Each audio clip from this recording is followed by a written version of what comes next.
بسم اللہ الرحمن الرحیم الحمد للہ رب العالمین واشہد ان لا الہ الا اللہ وحدہ لا شریک لہ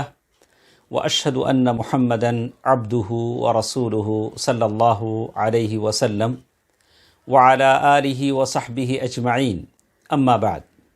محترم حضرات و خواتین، میرے دینی اسلامی بھائیوں اور بہنوں، احادیث الاخلاق کی اس گفتگو میں بہت ساری باتیں ہم نے گزشتہ درسوں میں سنا۔ ماں باپ کے تعلق سے، پھر اپنے اولاد کے ساتھ رحیمانہ سلوک اور ان کے مساویانہ حقوق کے تعلق سے بہت ساری باتیں ہمارے سامنے آئیں، اور اس کے بعد ایک نئی بات ہمارے ساتھ آج کی ان مجلسوں میں ہے کہ ہم اپنے پڑوسی کے ساتھ کیسا سلوک کریں، پڑوسی کے ہمارے اوپر کیا حقوق ہیں، اس کی گفتگو ہمارے ساتھ ہے۔ یہ دین اسلام بہت ہی مبارک شریعت ہے جو اللہ تبارک و تعالیٰ نے ہم کو عطا فرمایا ہے۔ اس میں بڑے بلند اخلاق ہیں اور آداب ہیں، اور کیسے ہم ایک دوسرے کے ساتھ اچھا سلوک کریں، اس کی ساری باتیں اس دین میں سموئے ہوئے ہیں، جس سے اس دین کی ہماگیری کا پتہ چلتا ہے،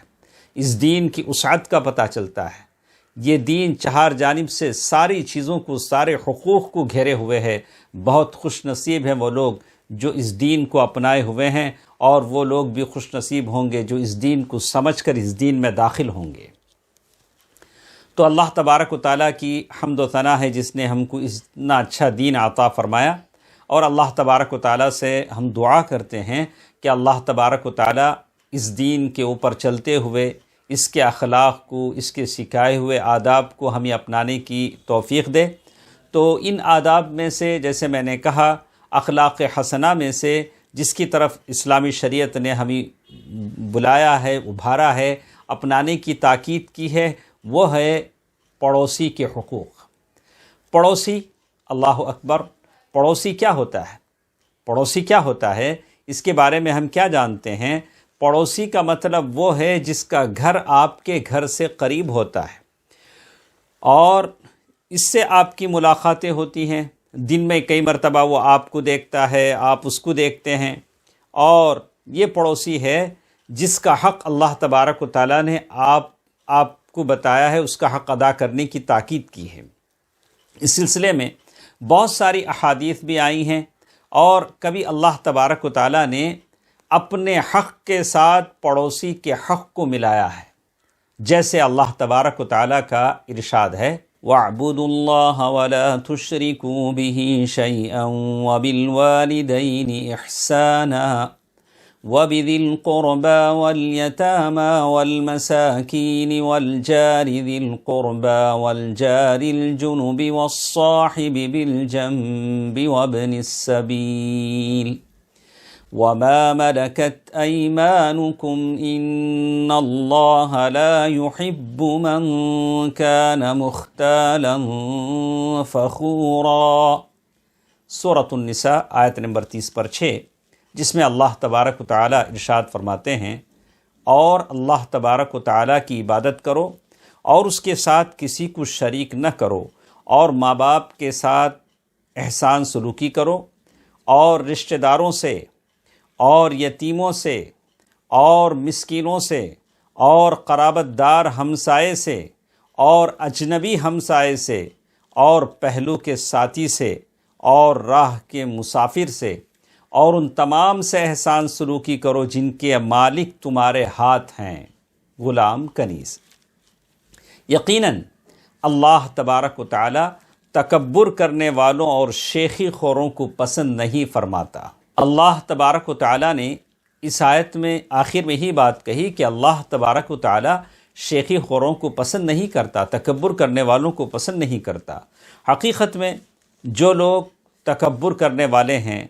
شیخی خوری کرنے والے ہیں، وہ لوگ پڑوسی کا کوئی حق سمجھتے ہی نہیں ہیں۔ ان کو احساس ہی نہیں کہ ہمارا بھی کوئی پڑوسی ہوتا ہے، اس لیے کہ ان کے دل میں تکبر ہوتا ہے، ان کے دل میں ایک طرح کا بغض اور عناد ہوتا ہے اور تکبر ہوتا ہے۔ لیکن جو شخص مومن ہے وہ بڑا منکسر المزاج ہوتا ہے،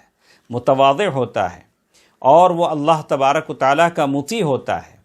اور وہ سمجھتا ہے کہ میں یہاں جی رہا ہوں، میرے پڑوسی کا بھی مجھ پر حق ہے، اور اس حق کی وفا کی وہ کوشش کرتا ہے، اس حق کو ادا کرنے کی کوشش کرتا ہے۔ ام المؤمنین عائشہ رضی اللہ تعالی عنہا فرماتی ہیں کہ اللہ کے نبی صلی اللہ علیہ وسلم کو انہوں نے فرماتے ہوئے سنا کہ اللہ کے نبی صلی اللہ علیہ وسلم نے فرمایا، ما زال جبریل علیہ السلام مجھے بار بار تاکید کرتے رہے پڑوسی کے حقوق کی ادائیگی کا، اور مجھے ایسے لگا کہ شاید وہ پڑوسی کو وراثت میں حصہ دار نہ بنا دیں، اتنی تاکید جبریل امین نے مجھے پڑوسی کے حق کی ادائیگی کی۔ اسی طرح ابن عمر رضی اللہ تعالی عنہما کی حدیث ہے، وہ کہتے ہیں اللہ کے نبی صلی اللہ علیہ وسلم نے فرمایا، ما زال جبریل یوصینی بالجار،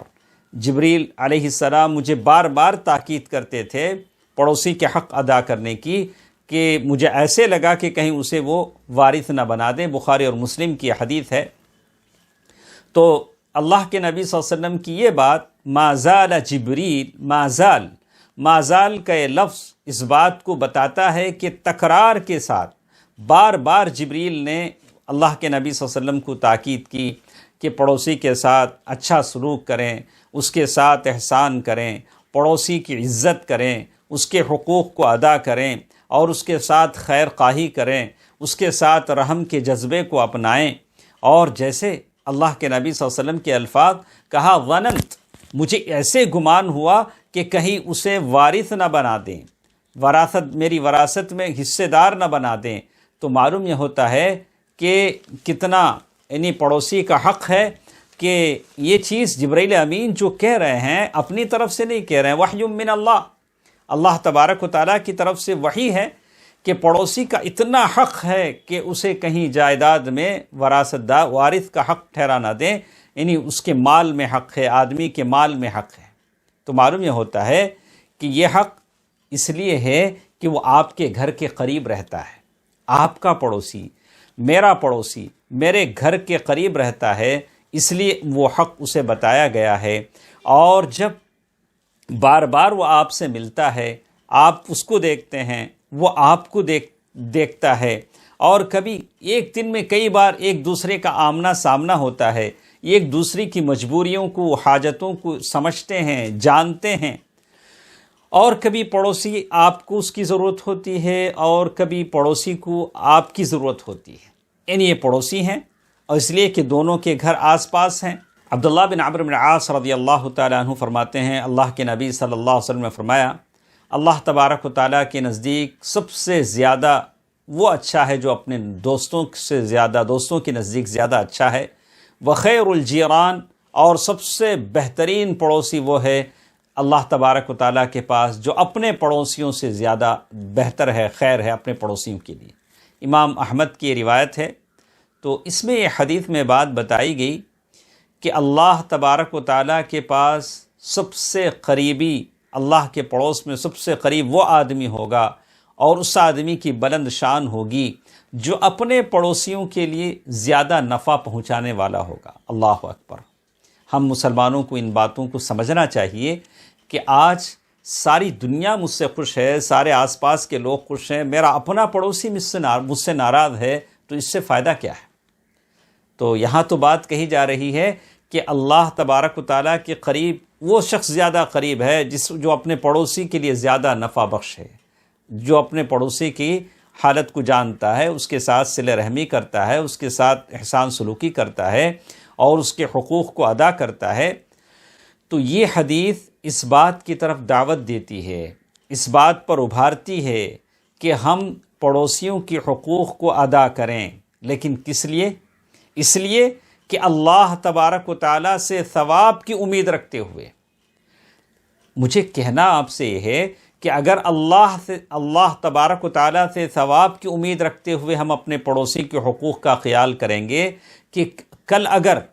اگر وہ پڑوسی میرے ساتھ برا بھی کرے گا تو مجھے کوئی دکھ نہیں ہوگا، میں کہوں گا کہ میں نے اس کے ساتھ جو اچھائی کی ہے وہ اللہ تبارک و تعالیٰ کی رضا کے لیے کی ہے، اللہ تبارک و تعالیٰ کے پاس ثواب حاصل کرنے کے لیے کی ہے، تو میرے دل کو تسلی ہوگی۔ اور اسی لیے کہتے ہیں کہ یہ حدیث اس بات کی طرف بھی انسان کو اس بات کی بھی تعلیم دیتی ہے کہ انسان کسی بھی صورت میں اپنے پڑوسیوں کے ساتھ بھلائی کرتا ہے، اچھا کرتا ہے، تو ان سے کسی طرح کے تعریف، کسی طرح کے ان کے شکر و امتنان، یعنی شکر کی امید نہ رکھیں، بلکہ اللہ تبارک و تعالی ہے جو اس حسن سلوک کا اسے ثواب دے گا، جیسے سنت یعنی احادیث سے مجھے اور آپ کو پتہ چلتا ہے۔ محترم حضرات و خواتین، اس حدیث سے مجھے اور آپ کو اس بات کا بھی پتہ چلتا ہے کہ آدمی مسلمان اس بات کو سیکھنا چاہیے، جاننا چاہیے کہ پڑوسی کے کیا حقوق ہیں۔ جب جانے گا تو حقوق کو ادا کرے گا، اور جسے معلوم ہی نہیں ہو کہ پڑوسی کے کیا حقوق ہیں اور اس کا اجر اللہ تبارک و تعالیٰ کے پاس کیا ملنے والا ہے، وہ پڑوسیوں کا حق کیا سمجھے گا۔ جیسے بہت ساری جگہ رہنے والوں کو ہم دیکھتے ہیں، وہ سیدھے اپنے گھر میں آتے ہیں، اپنا دروازہ بند کر لیتے ہیں، تو باہر کے آڑوس پڑوس کے لوگوں سے ان کو کوئی واسطہ نہیں ہوتا ہے۔ آدمی کو ایسے نہیں کرنا چاہیے، ہر ایک کی خبرگیری کرنا چاہیے۔ اور اس حدیث میں جیسے بتایا گیا، خیر الجیران عند اللہ خیرہم لجاری، اللہ تبارک و تعالیٰ کا بہترین پڑوسی وہ ہے جو اپنے پڑوسی کے لیے بہتر ہو۔ تو اس کا مفہوم مخالف یہ سمجھ میں آتا ہے کہ جو اپنے پڑوسی کے لیے بہتر نہ ہو، وہ اللہ تبارک و تعالیٰ کی قربت کیسے حاصل کر سکتا ہے، اللہ تبارک و تعالیٰ کی قربت اسے کیسے مل سکتی ہے۔ اگر کوئی آدمی اپنے پڑوسی کو تکلیف دیتا ہو، اپنے پڑوسی کے ساتھ برا ہو، اور اس کے ان غلطیوں گناہوں سے اس پڑوسی کے گھر کے لوگ، اس کے بیوی بچے محفوظ نہ ہوں، تو پھر وہ اللہ تبارک و تعالیٰ کی قربت کیسے حاصل کر سکتا ہے۔ اسی طرح اس حدیث میں ایک اور بات بھی ہمارے ساتھ ہے، خیرکم لجاری، یعنی بہترین وہ آدمی ہے جو اپنے پڑوسی کے لیے بہتر ہے۔ تو آپ اپنے پڑوسی کے لیے کیسے بہتر ہو سکتے ہیں؟ کیا کیا کام آپ کو کرنے پڑیں گے؟ یعنی سارے وہ کام جس سے آپ کے پڑوسی کے لیے آپ ایک بہترین پڑوسی کہلانے کے مستحق ہیں۔ کیسے؟ آپ آگے بڑھ کر اسے سلام کریں، آپ کا پڑوسی ہے، آپ کے اڑوس پڑوس میں رہتا ہے، آپ آگے بڑھ کر اسے سلام کریں، اور مسکراتے چہرے کے ساتھ اس کا آمنا سامنا ہو، یعنی آپ اس کے سامنے وہ آئے تو آپ کے چہرے پر مسکراہٹ ہو، اور پھر اس کے ساتھ رہن سہن میں آپ اچھا سلوک کریں، یعنی کہیں آپ کی بلند آوازوں سے، آپ کے جھگڑوں سے اسے تکلیف نہ ہو، اور کسی طرح کی یعنی کوئی ایسا اخلاقی گراوٹ کا کام نہ ہو جس سے اس کے گھر والوں کو تکلیف ہو۔ اور اسی طرح کبھی ہو سکے تو اس کے ہاں آپ کا آنا جانا ہو، اور کبھی اس سے آپ کبھی پوچھ لیں کہ اسے کسی چیز کی ضرورت تو نہیں ہے۔ مطلب جس طرح بھی ہو سکے آپ کا پڑوسی ہے، آپ اس کے لیے بہتر ثابت ہوں۔ یعنی اس حدیث میں سارے خیر کے سارے معانی جمع کر دیے گئے ہیں۔ سعد بن ابی وقاص رضی اللہ تعالیٰ عنہ کی حدیث ہے، اللہ کے نبی صلی اللہ علیہ وسلم نے فرمایا کہ 4 چیزیں سعادت مند چیزوں میں شامل ہوتی ہیں۔ 4 چیزیں ایسی ہیں جو بہت ہی سعادت مند چیزیں ہیں، ان چیزوں کا پا لینے والا بہت ہی خوش نصیب انسان ہے۔